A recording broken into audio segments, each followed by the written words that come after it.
Okay guys, welcome back. I've just finished up the intro and now we're going to dive into part one of the Happy Client Web Build tutorial.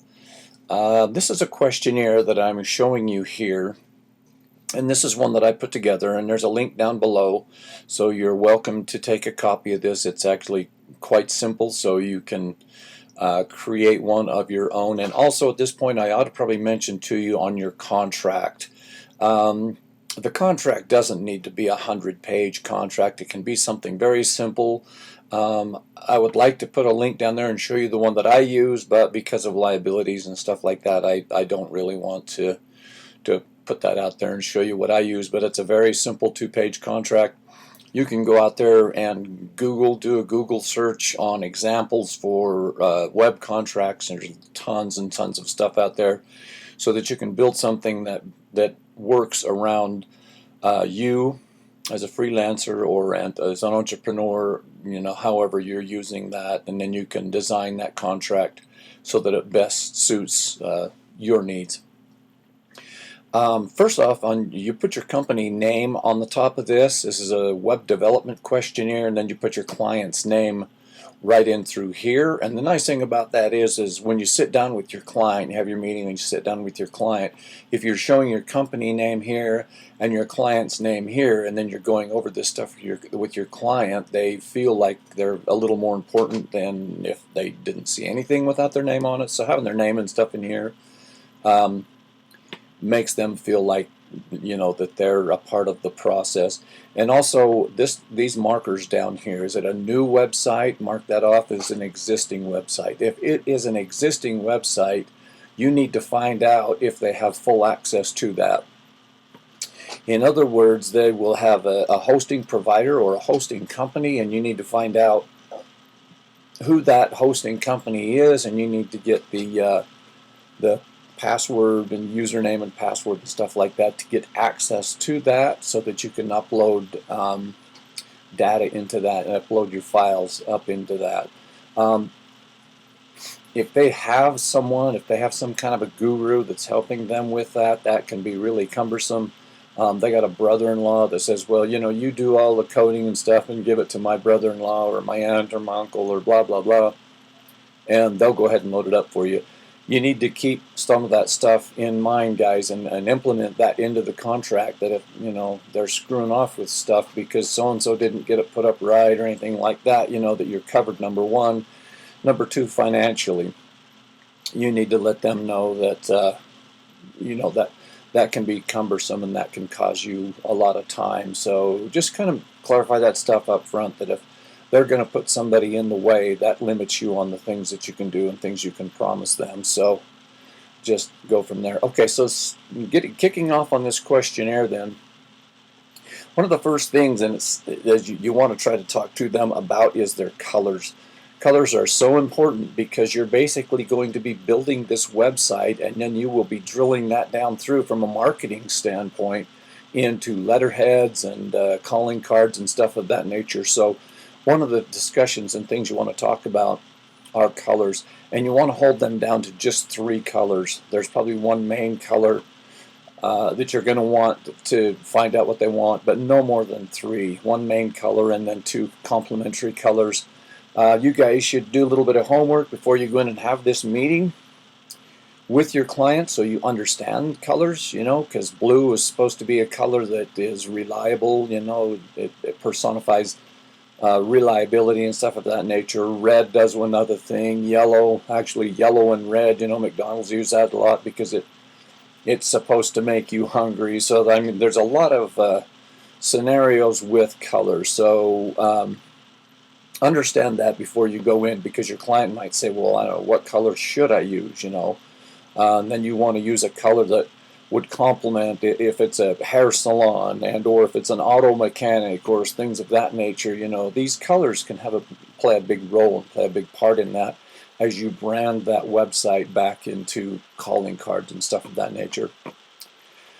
Also, your client, many times when you go in and talk to your client, they've got this big pie in the sky thing of what they want that website, to look like and blah, blah, blah. But they've never even completely really thought it fully through, and you'll be very surprised when you start asking some of these questions. So be ready to take lots of notes. I would also go in with your pad and or your laptop or anything of that nature. You know, every one of them have got a neat little software on there where you can record. So I would record the conversation, you know, just let them know that I'm going to record this conversation, so you know, if I miss something in my notes, I will have it. So anyway, at that point, what you'll want to do is you'll want to say, well, what is your theme? And you'll be surprised a lot of times, you know, I don't know. And so by asking, I mean, this seems like a very simple questionnaire, but what it does is it really gets your client thinking. You know, because in their mind, they've got this big, beautiful website, and let's just get that thing done, and let's start making money on something, and let's get to work. And so nobody's ever really slowed them down and made them think this stuff through. So you'll be slowing them down a little bit and make them think this stuff through, and maybe they've already got it all figured out, and they can just hand you copies of what their theme is or their mission statement and things of that nature. But get ready to take lots of notes and write that stuff down. So you want to do their theme, and then what is your mission statement, and what's your company's goals, and then who's your target audience, and who are your competitors. These, you know, you can take this as a designer and a web builder and an entrepreneur. You can take these back to your workshop after you've had this discussion with your client, and this really gives you a lot of bullets to put some things together so that you can take this back to your client. And essentially what you're doing is you're finding out as much stuff as you can about your client and then about what they're trying to accomplish, and then you want to set up another appointment out about 4 days, no more than 7 days, because what you're going to do is you're going to create a mock-up, Photoshop or Illustrator or whatever you use for that, and you're going to create a mock-up, and you're going to go have a second meeting with them and show them physically before you really even start the site as of what you think they're trying to accomplish in that website, and then you'll make adjustments from there so that you're kind of photoshopping everything and just showing them pictorials of the site before, you know, you're kind of building a roadmap. You know, if you're going to build a home, you have to have a set of prints to build the home. You don't want to go throwing the foundation in and then come back later and have a discussion about how big you want rooms. So the nice thing about that is you should really put together a nice Photoshop illustration of what you want, what you presume you want that site to look like, and maybe you'll have 2 or 3 more meetings with them adjusting those Photoshop illustrations until they're pretty happy with what they're seeing. So you've had your meeting with your client, and you've gone back into your office, and you're starting to prepare things for your next meeting. Your next meeting shouldn't be any more than about 2 or 3 days out. It should only take you a couple of days, unless you've got like 4 or 5 clients you're working with and you're shuffling your time. You shouldn't be any more than about 2 to 3 days out. The only time you'd want to push out to 4 or 5 or even 7 days is if your client is busy and they just can't get back with you until that time. But for the most part, unless you've got 4 or 5 clients you're working with and you're just trying to adjust your time, this is only going to take you, a day or 2 to do this, and then schedule to get back with your client. But as you can see here, this is your Photoshop mock-up of your site. And as I mentioned to you in the intro, we went over this site just a little bit, and I showed you a little bit of that site. So here we are here on this site. This is what the client, to be honest with you, this picture was not in my mind at all when I first started working with this client. So I had to do some Photoshops and get some Photoshops back into them and kind of go over some of that stuff before I could really get my head wrapped around what the client wanted. And when we finally got to this point, they were really very happy with it. They really liked the openness and how white and receiving that it is, and for what they're doing as far as home interiors and stuff of that nature. The blue was a real nice color that really complemented what they were trying to do. So those are some of the things that we went over initially. Some of these reds you'll see on these buttons and stuff of that nature. You'll see many more, some other things like that as we go through. and look at some of these things, because color is a really big deal. When I go in here as an example and look at this item right here, green is really important. Green it's interesting how normally a person wouldn't click on that, but because it's green, it's almost like it's a challenge to them.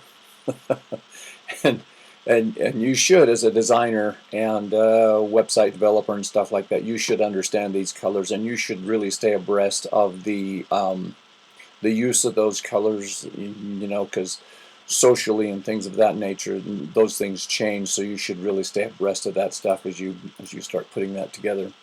So at any rate, what you've got here, this is a breakdown, and this is really important. I use it's a free software called Libre, and I do that stuff in this, this is really handy. And when we move forward into the Trello to break down parts and pieces in the Trello, as far as having teams help you do this is really crucial. And so you can see here I have my nav section, which is a nav section here, and then I have the top header section, which is the top header section here, that has my icon. Essentially, her branding and stuff in the name here is really considered her icon.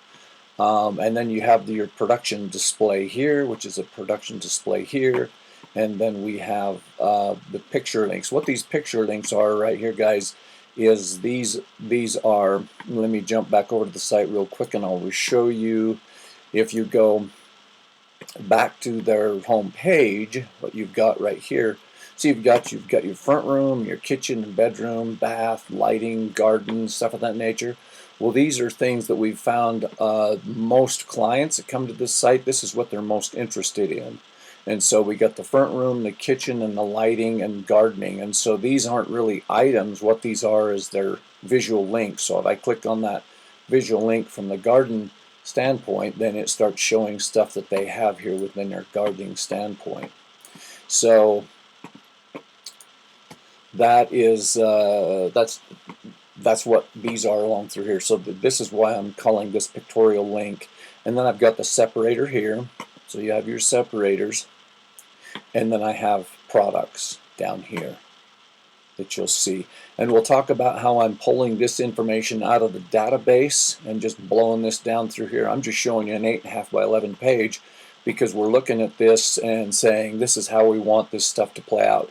And when we code this from an HTML and a CSS standpoint, when we get to that point, I'm just going to be sticking pictures in here because we want to put those in here and make sure that everything's working physically, kind of with the HTML and the CSS and some JavaScript and stuff of that nature. We want to make sure that we're working well with the browser, and then what we'll do is we'll start doing a combination of PHP and the Laravel and stuff of that nature, so that we can go pull this information out of the database and display it and start working with it that way. But we want to kind of physically put things together so that it's happy in that standpoint first off. Okay, guys, we'll see you in part 2.